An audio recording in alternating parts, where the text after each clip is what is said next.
What is a plant, a human, and an animal? What is the similarities? All of it is based on DNA, which is based on, thus, a particular set of chromosomes, a particular set of relationships that cause one to have particular skills that is programmable as language, as society, as expression, and so on. Therefore, the difference between a chimpanzee and a man is but a few chromosomes. The rest is exactly the same. Those chromosomes give to the chimpanzee a particular language and expression and social structure, and it gives to man a particular language and expression and social structure.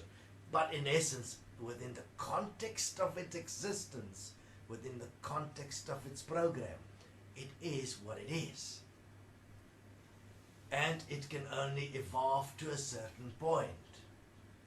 The same with man. Man can only evolve to a certain point, which is why most of our spirituality has been projected as ideas beyond death, which is based in hope and assumption and conjecture and apparent experiences while in divine inner communication. What are you really communicating with within yourself?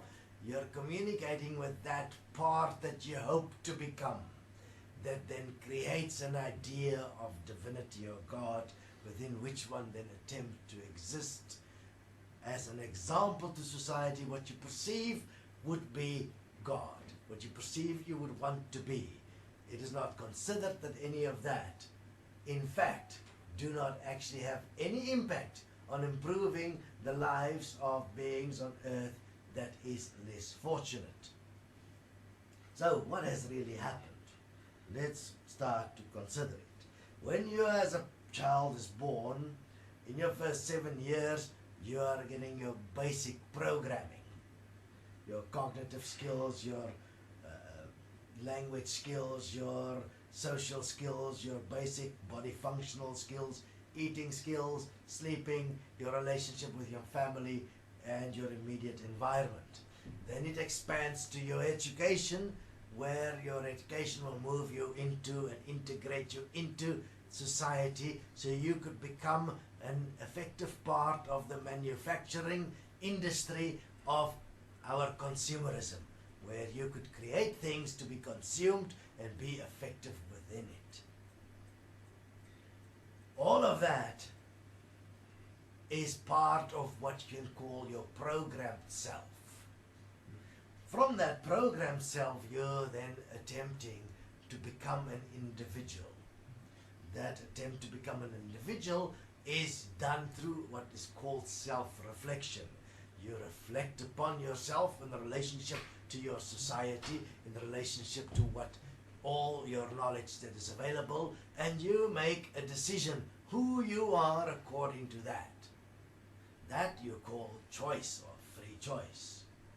Obviously, the fact that that is within a limited construct and design that is programmed as well, kind of never enters the equation, because you do not consider that within the context of you assessing you, you can only assess you according to the program language you've been programmed with, within the context of the program, the society, the religion, and the education you have. Your insight is no more than that. Yeah, people think it's it is the correct consideration, their point of view. It is, because that's all that exists for them. Because all that exists is the program.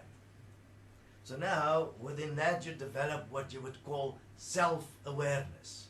That self-awareness is totally self-centered, based on the interest of yourself to be successful within a world system, and to prepare yourself for something that you know is inevitable. You're going to leave this system to enter another system, which is the heavenly system, and you want to prepare your place from this system into the next system, and you have been programmed to believe that you can influence your placement in the next system, which is the system of heaven. And there is many different options, which is called basic religions, that you can follow, that each has an idea about what apparently happens to you in the next system, which is heaven. But you don't know that in fact. You're required to believe that. But you have no other answer, therefore you believe it because you're quite scared what would happen if you get there and you don't have something that you can defend yourself with, which is your religion. Therefore, religion in itself is war. It's a way that you actually put on armor, preparing yourself to defend yourself and who you have become as self-awareness. So that you can say, I had no other choice. This is all I had. That's all I am. This is who I am.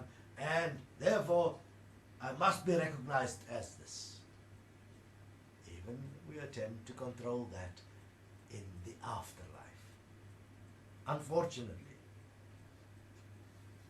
we miss a fascinating point. If you observe, when a baby is born, when a seed opens up and grows, it is following a pattern, it's following a program.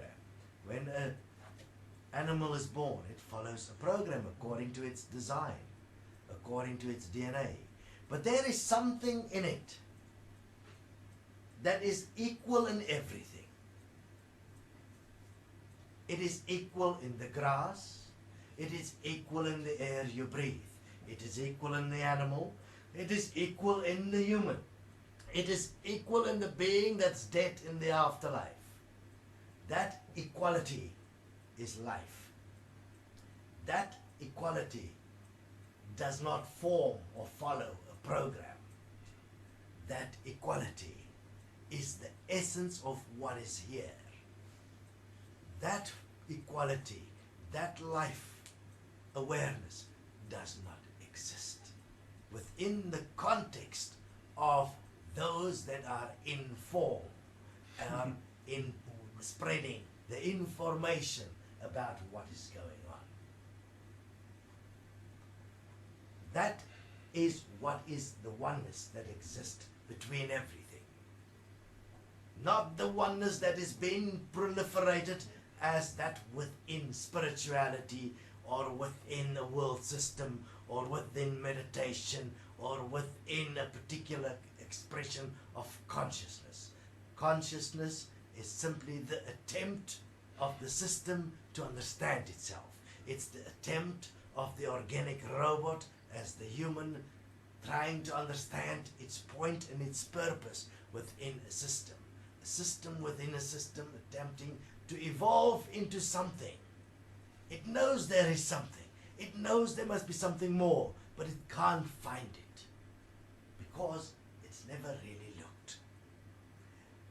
It's because the point that you know that is more is the point you don't want to look at. It's the point that takes away all your specialness. It takes away all your fear. It takes away all what you regard you to be. So that what remains is that which is equal in everyone. That is where real oneness exists. That is not being considered.